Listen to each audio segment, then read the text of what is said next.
Ruth e eu, quando estou ministrando, sempre começamos desta forma. Deus nos ensinou isso e descobrimos que proclamar a palavra com fé no início de uma reunião faz uma tremenda diferença na atmosfera da reunião e na unção do pregador.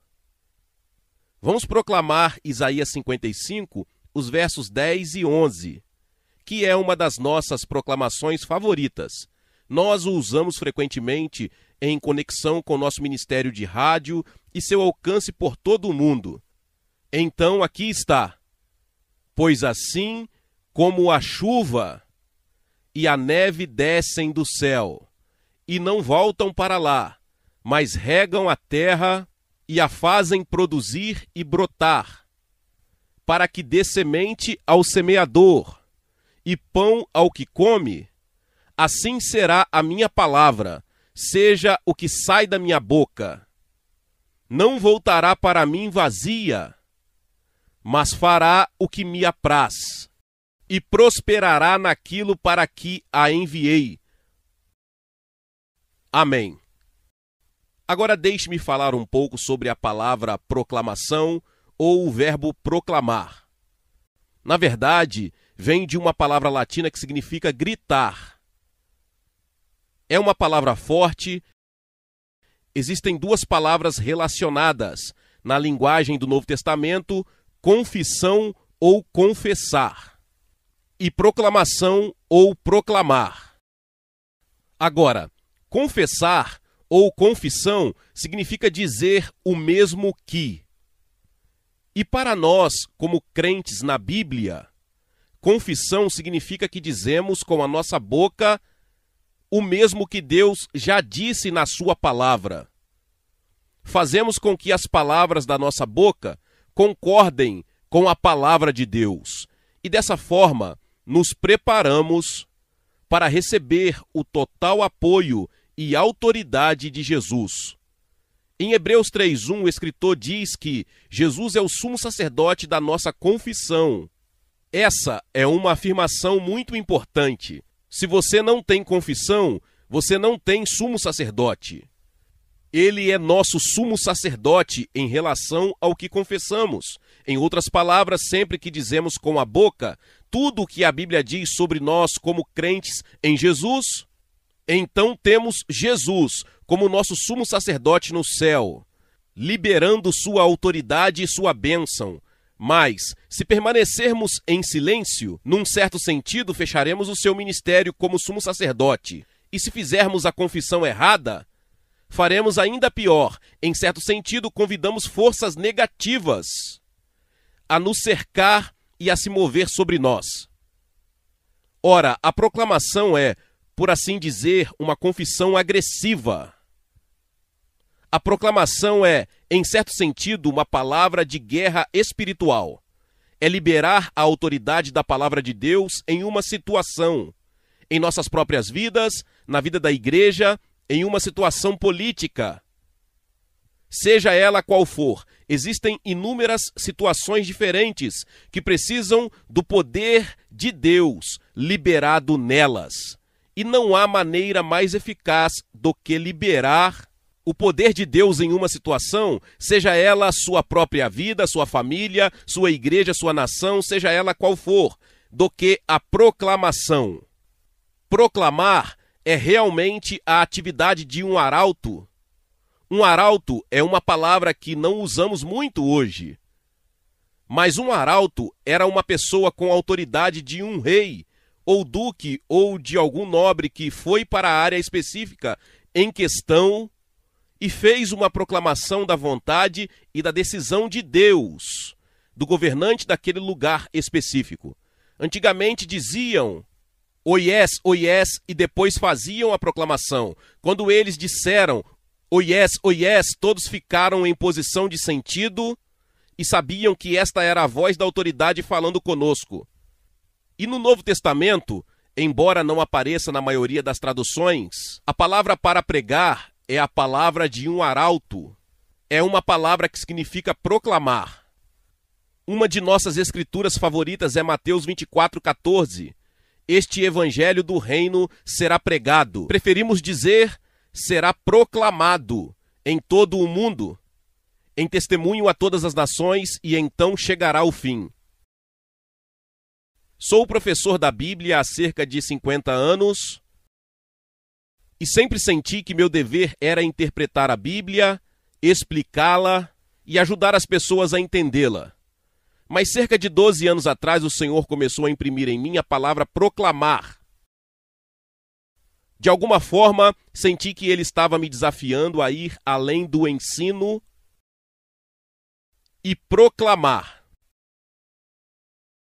E o resultado foi meu ministério de ensino por todo o rádio, que começou em 8 estações nos Estados Unidos em 1979 e agora está em 10 idiomas e realmente cobre a maior parte do globo. E isso é realmente um ministério de proclamação. Acho que o versículo-chave que me tocou foi Mateus 24,14. Este evangelho do reino será proclamado em todo o mundo, em testemunho a todas as nações, e então chegará o fim. Percebi que a era não pode terminar até que tenhamos feito o nosso trabalho. Como Igreja de Jesus Cristo, suas testemunhas na terra, que é proclamar este evangelho em todo o mundo como um testemunho a todas as nações. E aprendi por experiência o tremendo poder da palavra de Deus simplesmente proclamada com fé. Ele simplesmente realiza as coisas mais maravilhosas. Havia uma mulher nos Estados Unidos que era tudo o que uma mulher não deveria ser pelos padrões cristãos. Ela era marxista, era lésbica, era feminista.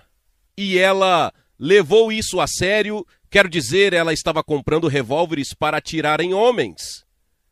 E, de uma forma ou de outra, ela se viu em um pequeno navio no mar da China com alguns dos seus companheiros nefastos. E eles estavam indo para algum lugar para fazer algo ruim. E parecia que estava chegando uma tempestade, e então as outras pessoas disseram: desça no porão, ligue o rádio e veja o que consegue descobrir sobre o tempo. Ela ligou o rádio e por acaso recebeu meu ensino bíblico em meu programa de proclamação em Manila, nas Filipinas. Ela foi salva no porão do navio. Não demorou mais de 15 minutos porque o programa é apenas esse tempo. Ela agora é tão totalmente diferente e radical no sentido inverso quando era no sentido ruim. Então isso é apenas um exemplo, isso não era ensinar. Não expliquei muito. A palavra proclamada fez o seu trabalho. Quero dar agora um exemplo de Moisés, quando Deus o chamou para voltar e ser o libertador de Israel do Egito. Você se lembra que Deus apareceu para ele na sarça ardente? Então Deus lhe disse em Êxodo 4, agora estou enviando você de volta para libertar Israel. E Moisés havia perdido toda a autoconfiança que tinha aos 40 anos.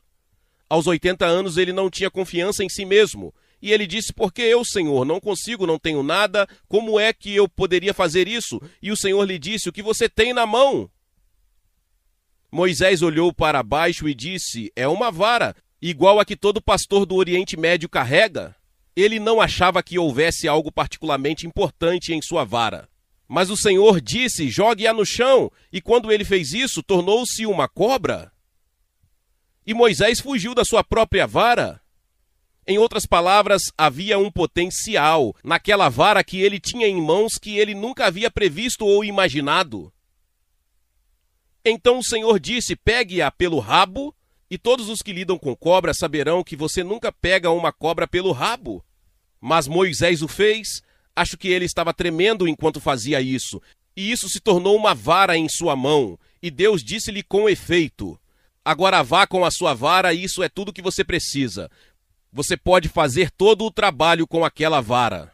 E se você analisar o restante dessa parte do livro do Êxodo, toda a libertação de Israel do Egito foi alcançada por aquela vara. Cada vez que Moisés queria que Deus interviesse, ele estendia sua vara e Deus intervinha. E o resultado foi, em certo sentido, que Moisés arrancou o governo do Egito de Faraó e o teve em sua mão, em sua vara. E a última cena foi a passagem pelas águas do Mar Vermelho. Quando as águas precisaram ser divididas, Moisés estendeu sua vara e as águas foram divididas. Quando os egípcios estavam na água perseguindo-os, Moisés estendeu a sua vara.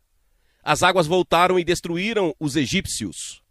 Portanto, o único instrumento de que ele precisava para toda a tarefa para a qual Deus o havia chamado era aquela vara de pastor que ele achava que não tinha qualquer significado quando a segurou pela primeira vez em suas mãos. Agora, o que eu quero sugerir a você, se você é um cristão comprometido e crente na Bíblia, você tem uma vara. Você sabe o que é isso? É a sua Bíblia. Se você tem uma Bíblia aqui, eu gostaria que você a segurasse. E eu gostaria que você dissesse: esta é a minha vara. Você vai dizer isso? Minha Bíblia é minha vara. Com ela posso fazer tudo o que Deus me manda fazer. Tudo bem, agora você pode abaixar sua Bíblia. Agora, a primeira coisa que precisamos compreender nas Escrituras é o poder da palavra de Deus. Precisamos perceber que este é um livro sobrenatural. Assim como a vara de Moisés, ela contém um poder que não é óbvio quando você olha para ela pela primeira vez. Mas quando você começa a entendê-la, seu poder é realmente ilimitado. Vou apenas dar-lhe alguns trechos das Escrituras que revelam o poder da palavra de Deus. Salmo 33, versículo 6, pela palavra do Senhor foram feitos os céus e todos os seus exércitos pelo sopro da sua boca. Mas a palavra hebraica traduzida como respiração é a palavra normal para espírito, ruach. Assim toda a criação ocorreu através de dois agentes, a palavra de Deus e o Espírito de Deus. Tudo o que existe já existiu ou existirá. Teve sua origem a apenas duas forças: a palavra e o Espírito de Deus trabalhando juntos. Veja, a palavra deve trabalhar com o Espírito. Acho que talvez seja por isso que o salmista traduziu respiração e não espírito. Talvez você já tenha estudado isso, mas tive de aprender fonética elementar quando ensinava inglês como segunda língua a estudantes africanos. Descobri algumas coisas interessantes sobre as palavras. Se você pensar no tremendo poder das palavras e ainda assim, e como elas são simples, como você fala? Se você pensar no tremendo poder das palavras e ainda assim, em como elas são simples, como você fala? Você libera o ar dos pulmões, ele passa pela boca e pelo nariz. E as várias coisas a que ele é submetido na boca e no nariz determinam a palavra que sai. Mas a verdade básica é que você não pode falar sem respirar. Você tem que respirar para falar. E esta é uma imagem de Deus. Cada vez que Deus fala, seu fôlego acompanha sua palavra. Sua respiração é seu espírito. Então a palavra e o Espírito de Deus sempre andam juntos. A palavra e o Espírito de Deus trouxeram o universo à existência.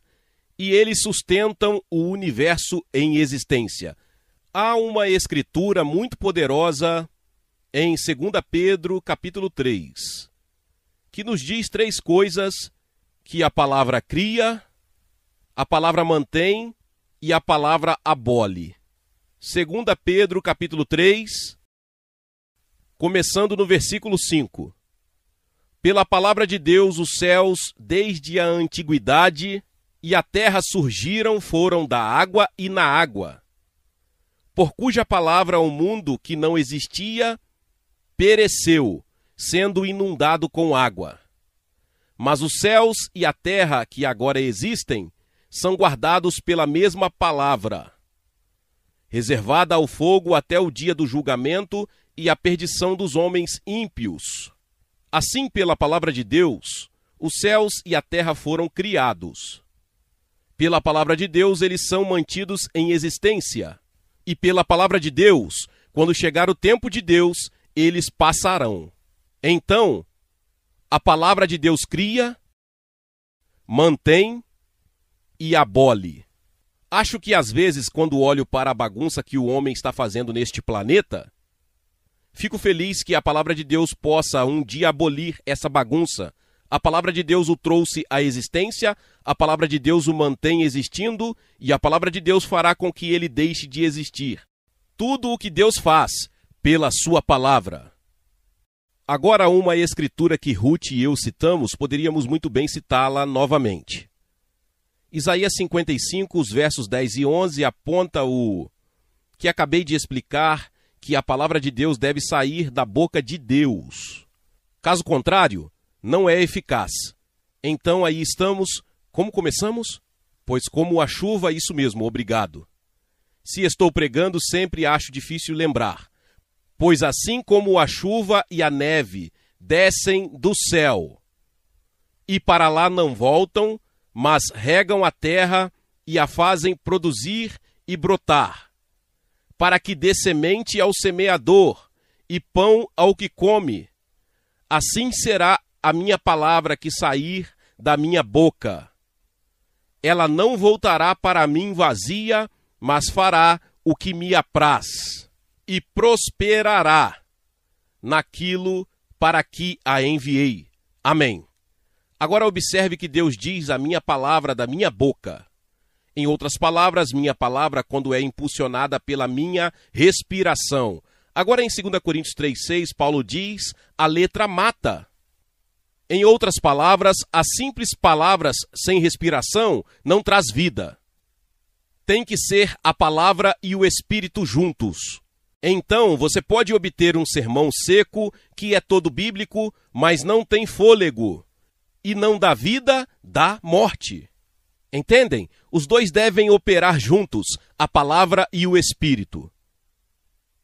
Agora quero traçar um paralelo com a experiência de Moisés sobre a forma como podemos tornar a palavra de Deus eficaz proclamando-a. Proclamar isso é liberá-lo para uma situação. É preciso confiança. É preciso ousadia, não é para os tímidos. Você tem que se decidir. Eu acredito nisso. É a palavra de Deus. E quando eu digo isso, se eu digo isso com o coração crente e através de lábios crentes, é tão eficaz como se o próprio Deus dissesse isso. Quando o seu Espírito dissesse através de mim. Você pode acreditar nisso? Você pode acreditar nisso? Não precisa ser Deus falando. Se o Espírito de Deus impulsiona a palavra de Deus através da sua boca, ela será tão eficaz quando Deus criou o universo. Agora, a primeira coisa que aconteceu com Moisés foi que ele ficou assustado. Ele jogou sua vara no chão, tornou-se uma cobra e ele fugiu dela. E quero dizer-lhe que antes de podermos ser eficazes na proclamação, temos de aprender a ter medo da palavra de Deus. Temos que aprender a tremer diante da palavra de Deus. Isaías diz isso, ou Deus diz isso através de Isaías. Em Isaías capítulo 66, o último capítulo de Isaías.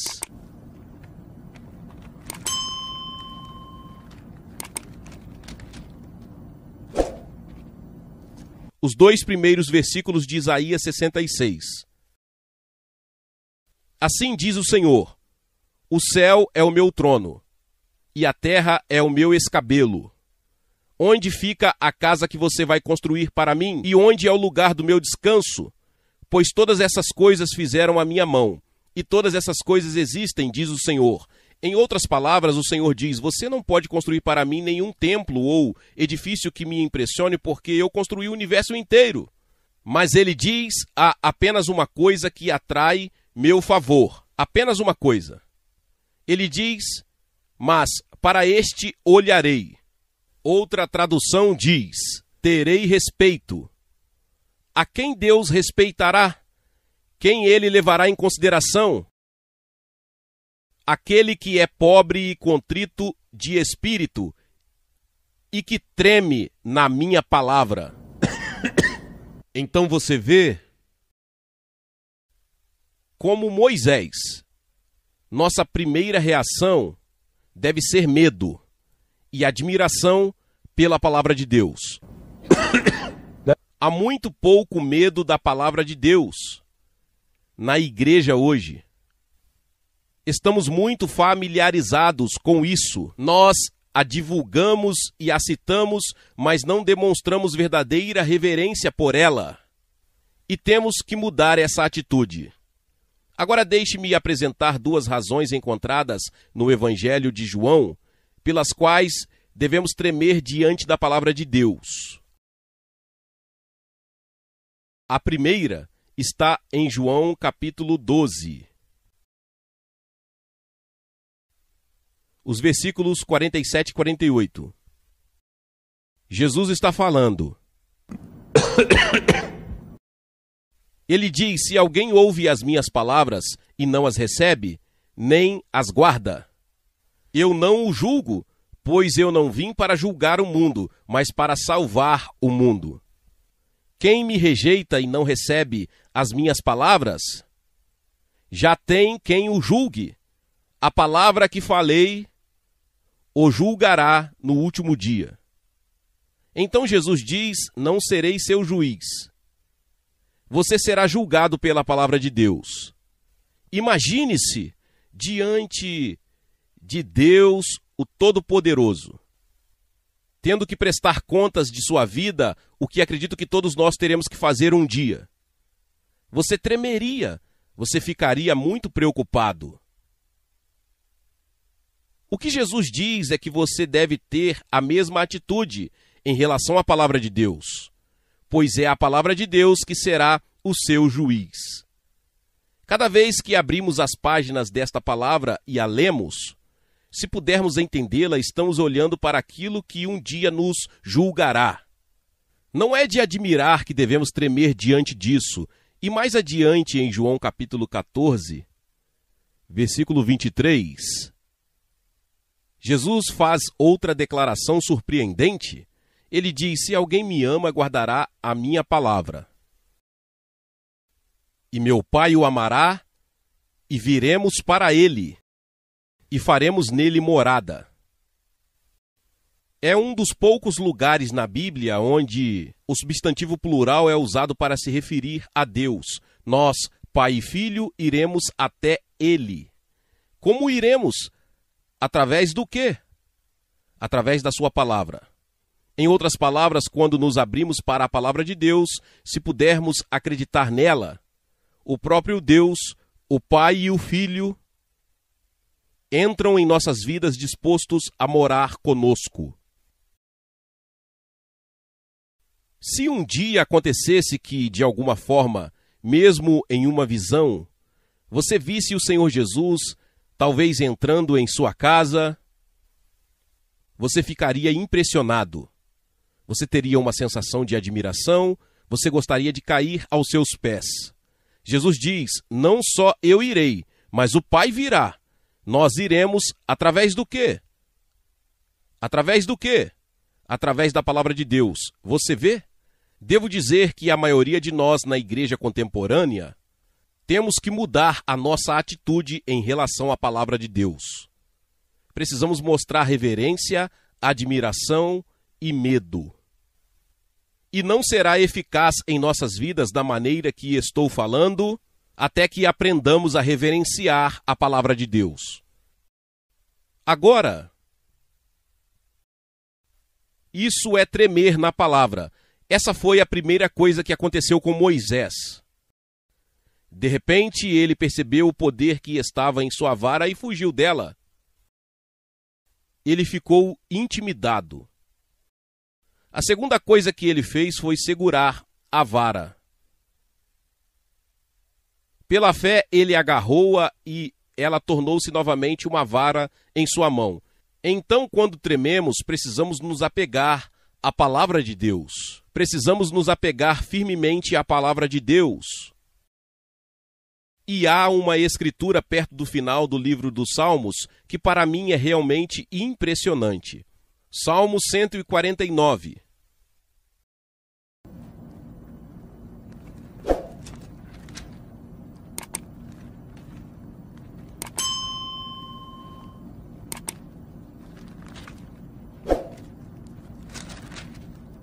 Salmo 149. começando no versículo 5. Exultem os santos na glória. Deixe-os cantar em voz alta em suas camas. Os santos, creio eu, são todos verdadeiros crentes dedicados.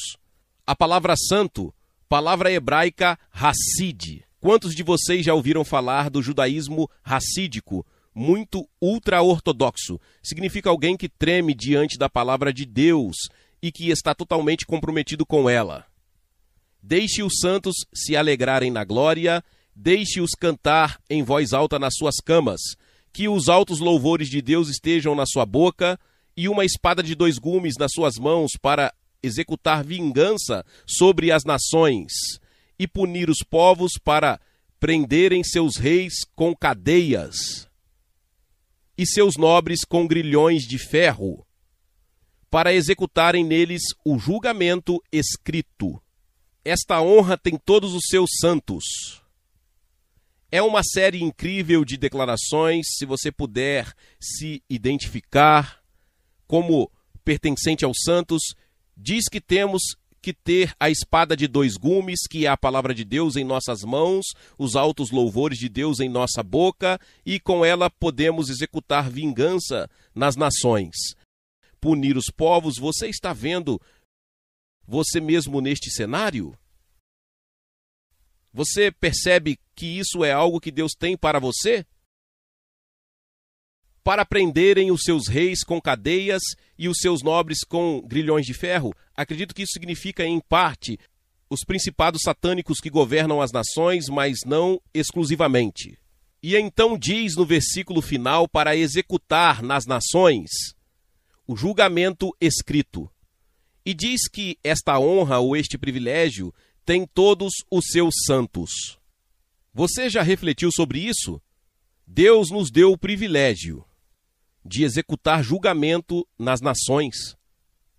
A vida de oração de muitos seria diferente se começássemos a nos ver sob essa luz. Agora diz para executar o julgamento escrito ou julgamento escrito. Onde está escrito o julgamento? Onde encontramos o julgamento escrito? Isso mesmo, espere, isso mesmo, está aqui. Não somos nós que fazemos os julgamentos. Deus fez os julgamentos, mas temos o privilégio de executar os julgamentos nas nações, nos seus governantes. Por outras palavras, temos um papel único e decisivo a desempenhar na história. Viu como isso é importante? E eu teria que dizer o quanto muitos cristãos estão longe de começar a entender tudo o que Deus tornou disponível para nós e tudo o que Deus espera de nós. Mas quero enfatizar que não fazemos julgamentos. Encontramos os julgamentos na palavra escrita de Deus, mas nós os executamos. Como executamos os julgamentos de Deus? Por qual palavra? Proclamando. Isso mesmo. Liberamos os julgamentos de Deus que já estão escritos nas Escrituras. Nós os proclamamos, somos arautos. Estamos no mercado do mundo e dizemos, oh yes, oh yes. E então anunciamos o decreto de Deus.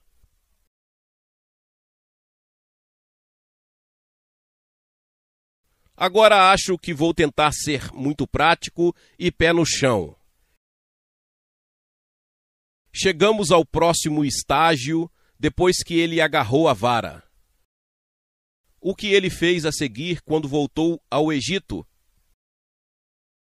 Ele esticou. Ele exerceu a autoridade que estava na vara. Agora quero sugerir a você que precisamos fazer o mesmo.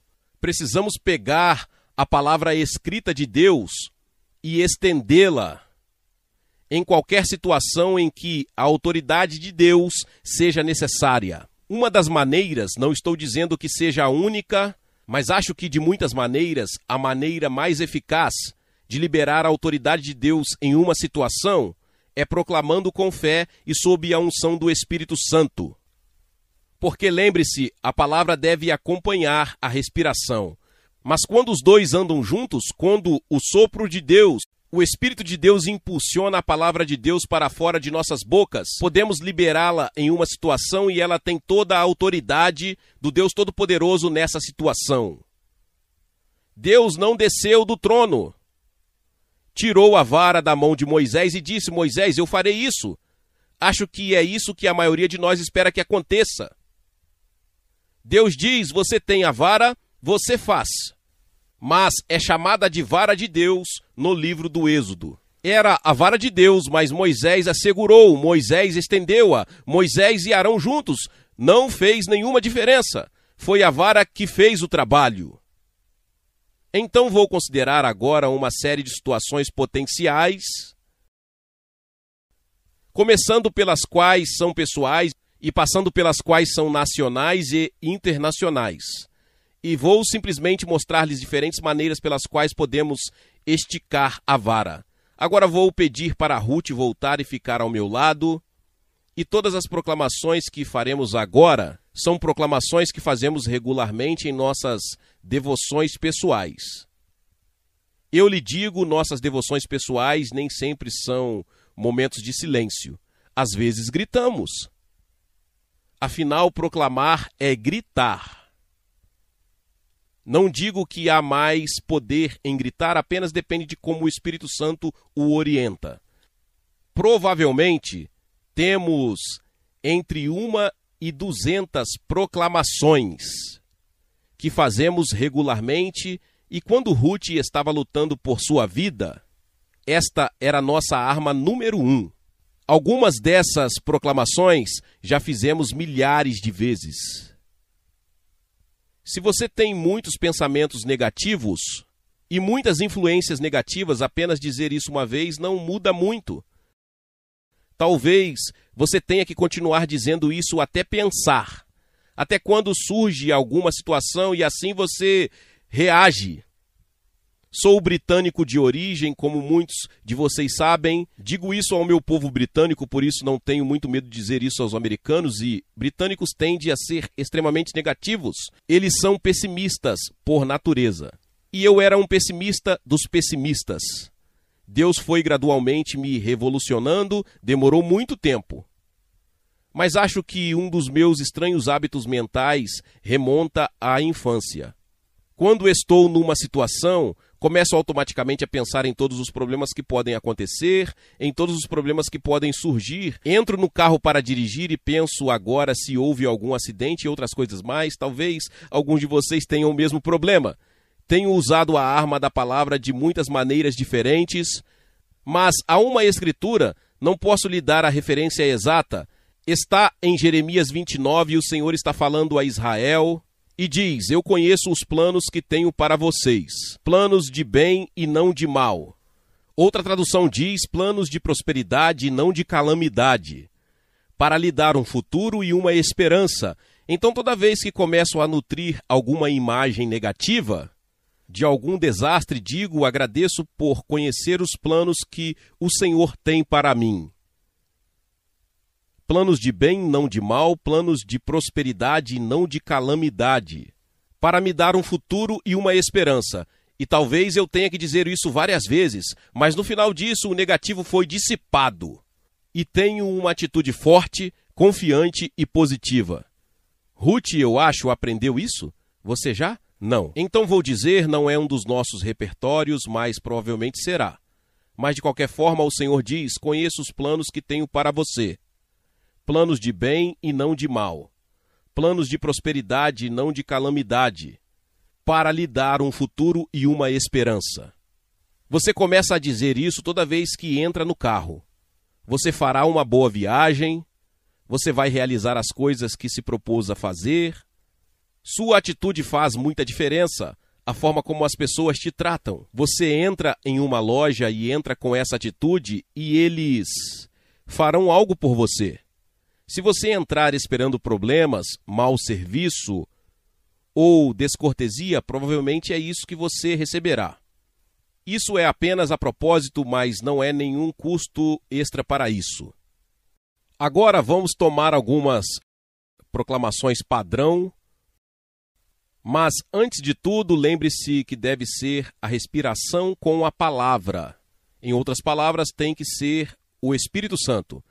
E em segundo lugar, o que fazemos, uma coisa muito boa a fazer é personalizá-la. Então, onde a Bíblia diz você, nós dizemos nós. Em outras palavras, estamos dizendo que isso se aplica a nós aqui e agora. Agora vamos começar com autodefesa. O que acontece quando somos atacados? Eu poderia continuar com isso durante todo o resto deste período, mas estou cansado de mexer na área das necessidades. Assim, muitos cristãos nunca vão além das suas próprias necessidades. Então, vou passar brevemente por essa área e passar para o que chamo de área de agressão, onde você não está se defendendo, você está atacando. Então, suponha que você tenha muitos pressentimentos negativos e sombrios, e você está continuamente pensando no que aconteceria se eu morresse. Quer dizer, tem muita gente com essa atitude, alguns deles estão aqui esta noite. O médico lhe disse, não podemos garantir que você superará isso. Faremos o nosso melhor. Aqui está uma escritura que devemos ter usado milhares de vezes. Quer dizer, Ruth, em certos momentos, apenas deitada na cama e dizia isso. Era tudo o que ela dizia. Salmo 118, 17. Não morrerei, mas viverei, e contarei as obras do Senhor. Não morrerei, mas viverei, e declararei as obras do Senhor. Você gostaria de dizer isso? Isso não exige muita memorização, não é? Tudo bem? Não morrerei, mas viverei, e declararei as obras do Senhor. Novamente. Não morrerei, mas viverei, e declararei as obras do Senhor. Uma coisa que você pode fazer para ter certeza de que é realmente ousado é virar-se e encarar alguém, olhá-lo bem nos olhos e dizer-lhe: não morrerei, mas viverei. É preciso uma certa quantidade extra do que os judeus chamam de ousadia ou coragem.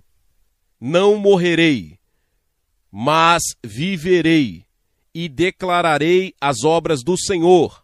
Amém. Você se sente melhor agora, não é? Suponha que isso aconteça com você. Os pregadores são particularmente alvo disso. Eles estão criticando você, falando contra você, e alguns estão orando contra você.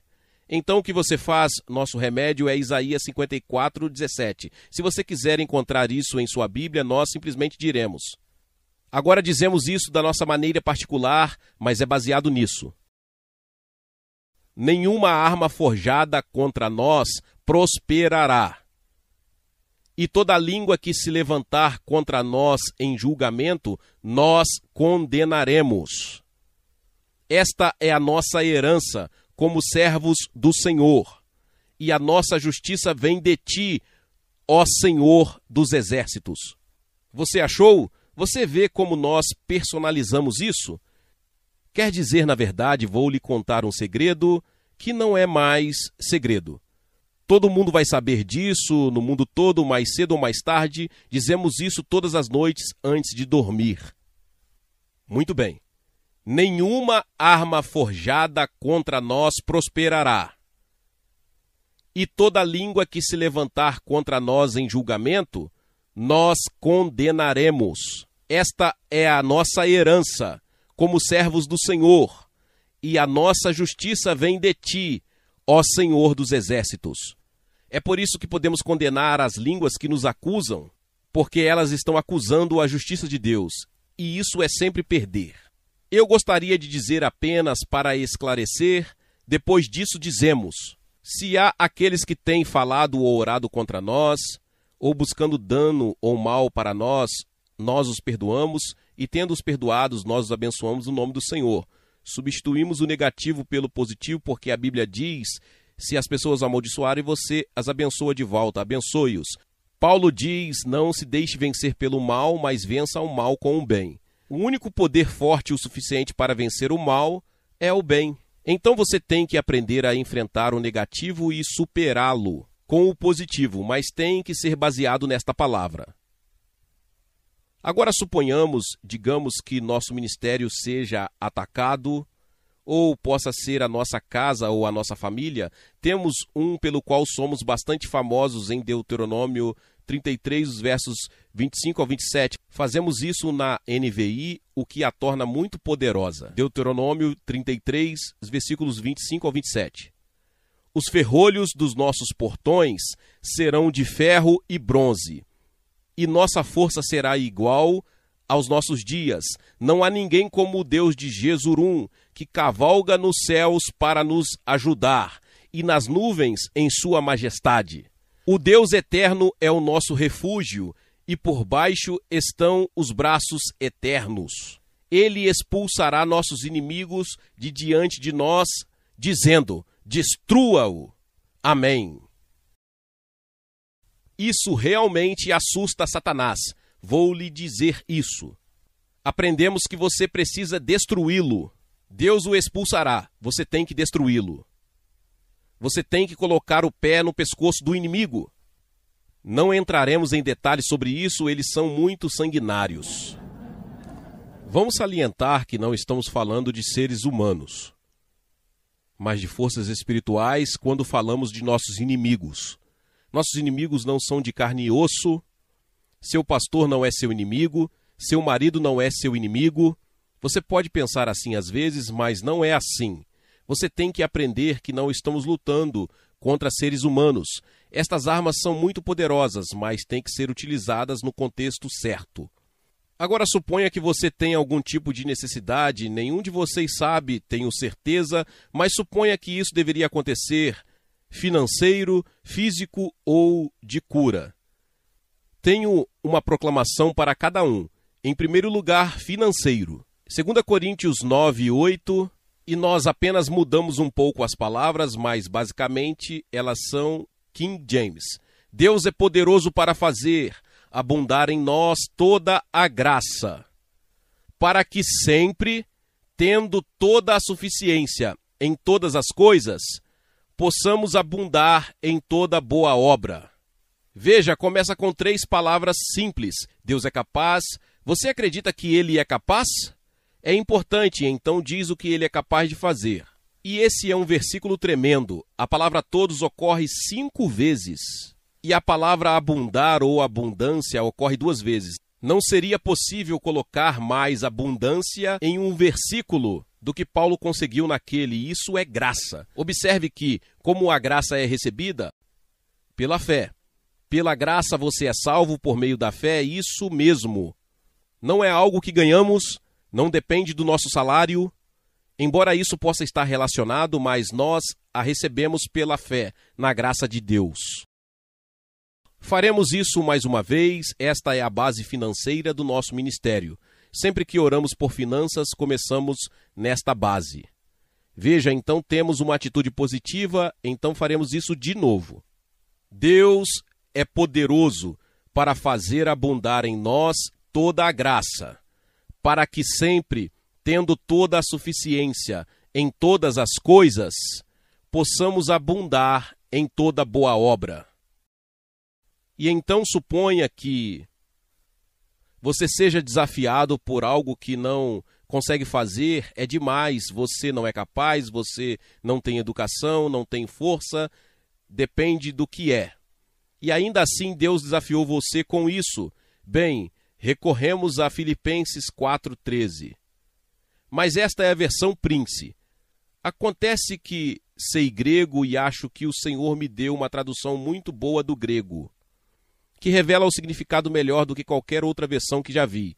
Mas deixe-me dizer que não está impresso, tenho pessoas vindo até mim dizendo: onde podemos comprá-lo? Você não pode.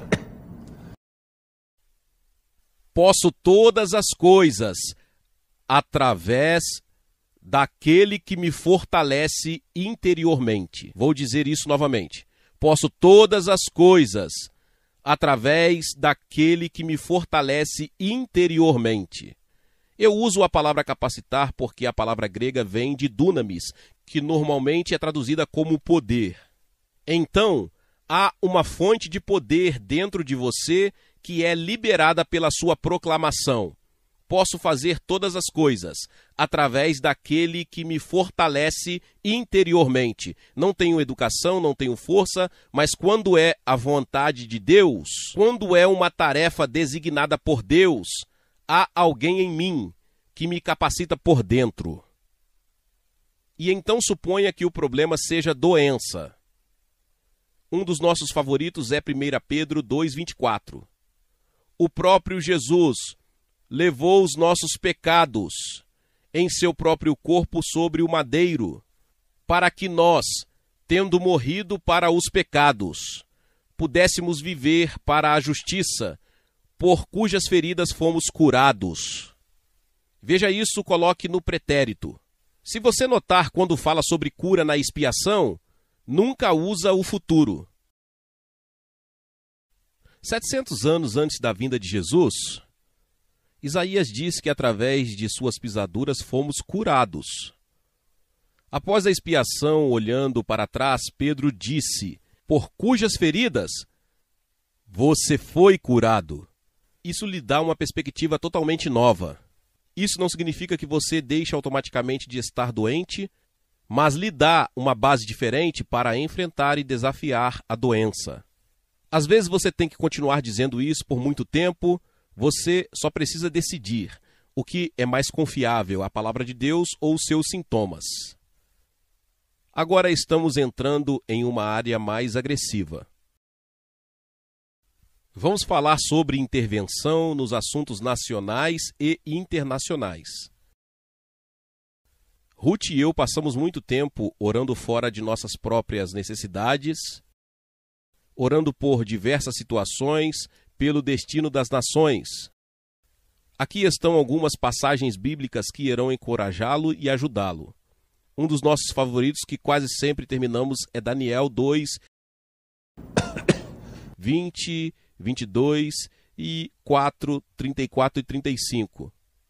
Falada por Daniel e por Nabucodonosor, mas a mensagem é a mesma. Direi essa referência novamente, Daniel capítulo 2, 20 e 22 e Daniel capítulo 4, 34 e 35. Bendito seja o nome de Deus para todo sempre, pois a sabedoria e o poder são dele, e ele muda os tempos e as estações. Ele remove reis e levanta reis. Ele dá sabedoria aos sábios e conhecimento aos entendidos. Ele revela coisas profundas e secretas. Ele sabe o que há nas trevas e a luz habita com ele. Porque o seu domínio é um domínio eterno e o seu reino de geração em geração. Todos os habitantes da terra são considerados nada. Ele faz conforme a sua vontade no exército do céu e entre os habitantes da terra. Ninguém pode conter sua mão ou dizer-lhe: o que você fez? Considere que essas palavras vieram de um imperador incrédulo. Nabucodonosor, acho que ele era um crente naquela época. Mas pense na tremenda obra de Deus na vida de Nabucodonosor. Isso poderia encorajar-nos de que Deus pode mudar governantes ímpios e maus, se aprendermos a orar. E então temos duas passagens de 2 Crônicas, cada uma delas com apenas um versículo, nós os tiramos da NVI. E ambos são orações. Então, se vamos orar pela situação no Oriente Médio, ou seja lá o que for, antes de fazermos a oração específica, tendemos a fazer essas orações porque elas nos impulsionam. Tudo bem, onde estamos? 2 Crônicas 14, verso 11.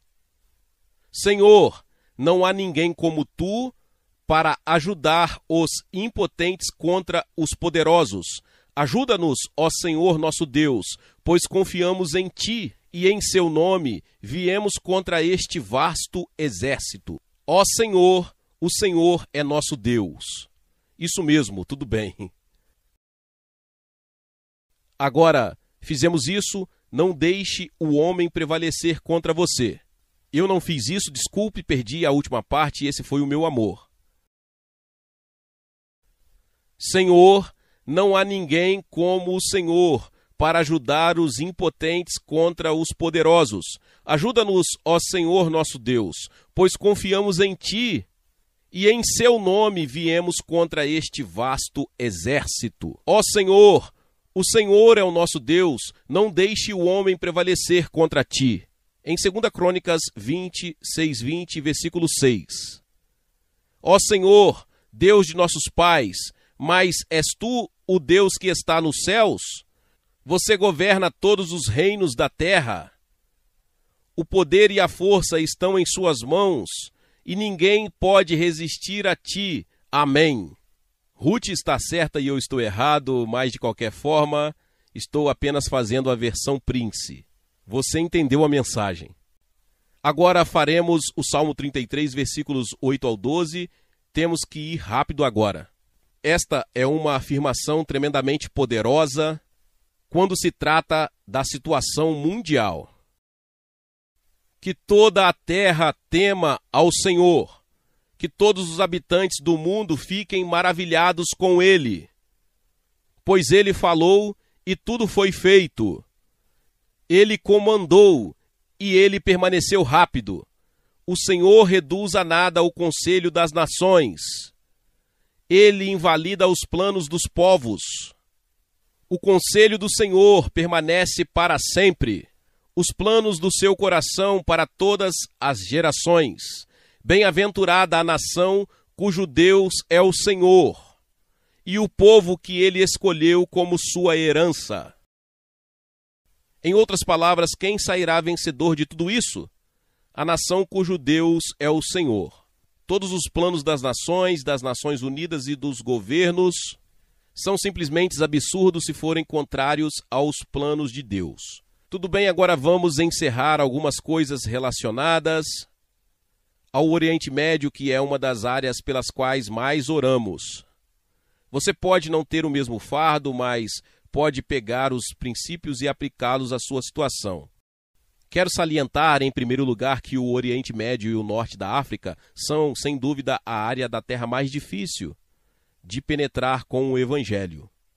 E há uma razão muito importante, e é uma razão que traz à tona o poder da proclamação. Você provavelmente sabe que cada mesquita muçulmana sai uma proclamação 5 vezes a cada 24 horas, que diz: não há Deus senão Alá, e Maomé é o seu profeta. E claro, Alá não é o Deus da Bíblia. Agora, o calendário muçulmano começou por volta de 627 d.C.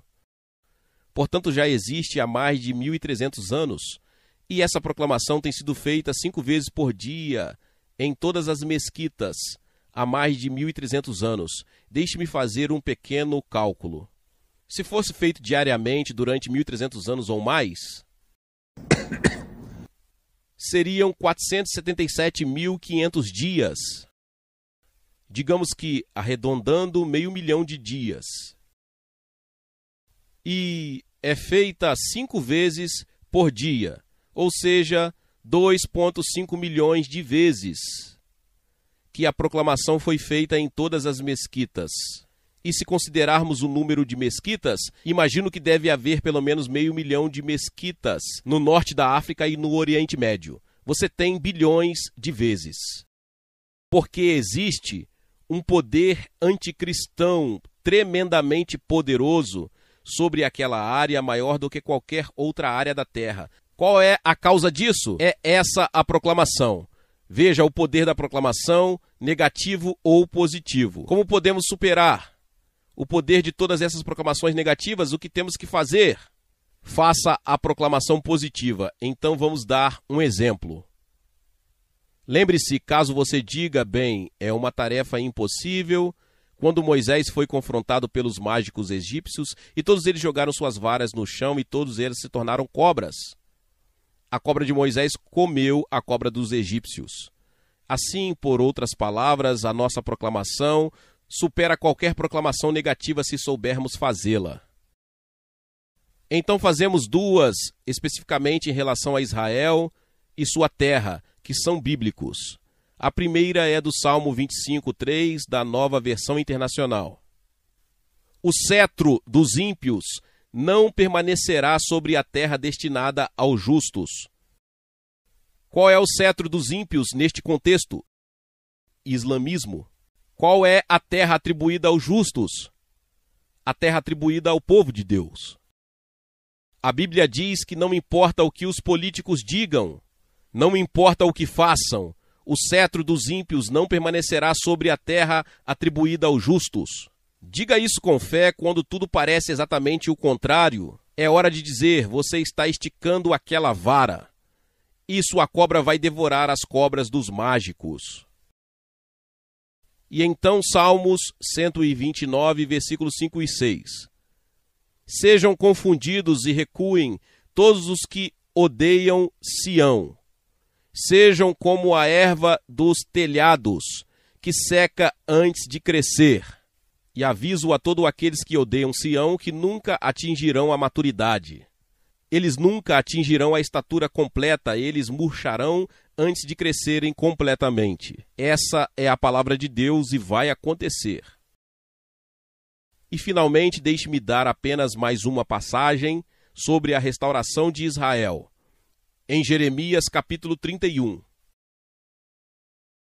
E vamos agir de acordo com isso. Se tivermos tempo, vamos em frente, pelo menos faremos o nosso melhor. Jeremias 31. Diz no versículo 7, cantai com alegria, porque Jacó exalta entre as principais das nações, proclame, louve e diga.